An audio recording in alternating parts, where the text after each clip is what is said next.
Good afternoon, everybody. Welcome back to Take Action News. David Shuster here. That music means it is time for our social media segment with Alan Rosenblatt. Dr. Alan Rosenblatt. He is Dr. Digipol on Twitter. Alan, welcome back to the show. How are you doing this weekend? I am well, David. Thank you for having me back.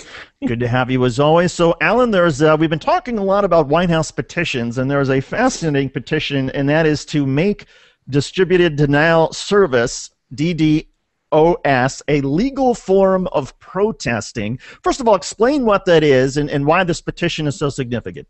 So, denial of service generally is are a class of actions that are designed to take down a website. The traditional or the most obtrusive kind of denial of service is actually hacking into the website and taking it offline through breaking into the secure code on the server. A distributed denial of service is one where you just mobilize a bunch of activists to constantly hit refresh on a website in order to overload its servers. There's no hacking involved. It's simply loading the website in a manner that is accessible to anybody in the public.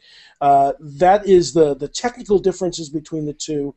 The petition is designed, was put up by somebody from Anonymous to basically say when you do this in sort of a mobilized action, it's like a protest. It's like picketing in front of the front door of a building.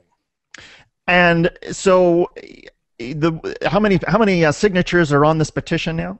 A little over 2,000 last I checked. Okay. So it's still very new. It's still new. It's an interesting debate because it raises, we talk about taking action, and this is a kind of action to take, and there is a debate over whether or not it's a legitimate action, whether it should be legal, whether it's civil disobedience, therefore not legal, but something that is legitimate. Alan, what's your personal view? Should it be legal? Should there be this opportunity for people to essentially bombard a website to shut it down without actually hacking into it? Well, I think I have a slightly nuanced position. I've been thinking about it a lot. Analogous to the picket line outside of a building, when you physically block the entrance and prevent people from going into the building, it becomes a violation of the law. But perhaps more of a misdemeanor as opposed to a felony. So the equivalence between that and hacking into a website, I think, is wrong. I think it is a much less serious offense. Personally, like, for example, when people picket outside of abortion clinics, I think that they have the right to picket, but I don't think they have the right to block. And if they do block, they're basically crossing a legal line out of civil disobedience, and as long as they do it without violence, fine. So in that context, that's sort of how I think about the distributed denial of service after thinking about it.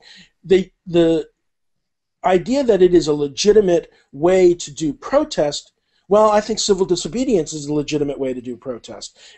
It carries with it certain consequences, and you have to really be committed to your issue to do it. But I think that it's a legitimate form of protest, but one that is not necessarily free and clean of breaking the law. One of the reasons this has become so significant, I think, is because of the Westboro Baptist Church, and there are already some more than 300,000 people who have signed a petition to make the Westboro Baptist Church designated as a terror organization, as a hate group. And obviously there are a lot of people out there who would like to take some sort of action by shutting down the Westboro Baptist Church website in some fashion. Right. Is that sort of what's driving this? I think so, because there have been some members of Anonymous that have been arrested for hacking into websites, more traditionally hacking, and there was one out in L.A. facing life in prison as a result of that activity. And I think they wanted to differentiate between the two. And whether or not it becomes legal or simply acknowledged as being a civil disobedience act, I think it was important to raise the question. There are, we've talked a lot about how to take action online, and in some ways there's a kind of a limit of what you can do but there are a lot of things that you can do, and obviously I'm a great advocate for the many ways that you can do.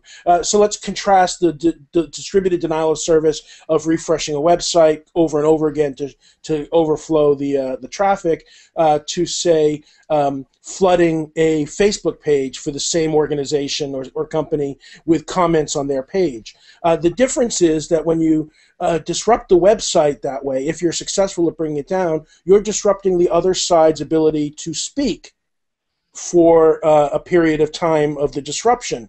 And while we're not the government denying the right of free speech, it is philosophically an issue of denying free speech. Whereas if you're posting comments on their Facebook page, you may overwhelm them with comments, but they still have the capacity to respond and to speak and to make their point. And that is an important distinction, I think.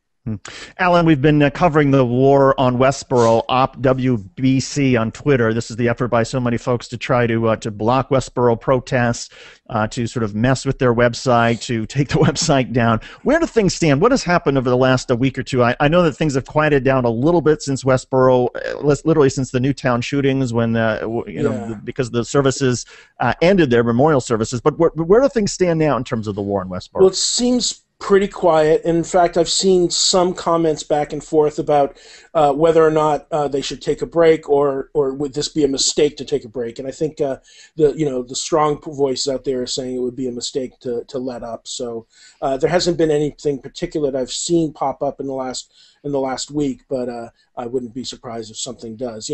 There is Westboro keeps sticking its neck out by showing up on protests in various different contexts. I believe they've just expanded the scope. They were planning a picket on the ferry accident, the memorial for the ferry accident, and saying, this is just more examples of God punishing New York, and So at some point they're going to push themselves too far again, and I wouldn't be surprised to see Anonymous perk up once again. So I don't think this is by any means over, but it hasn't been too crazy active lately.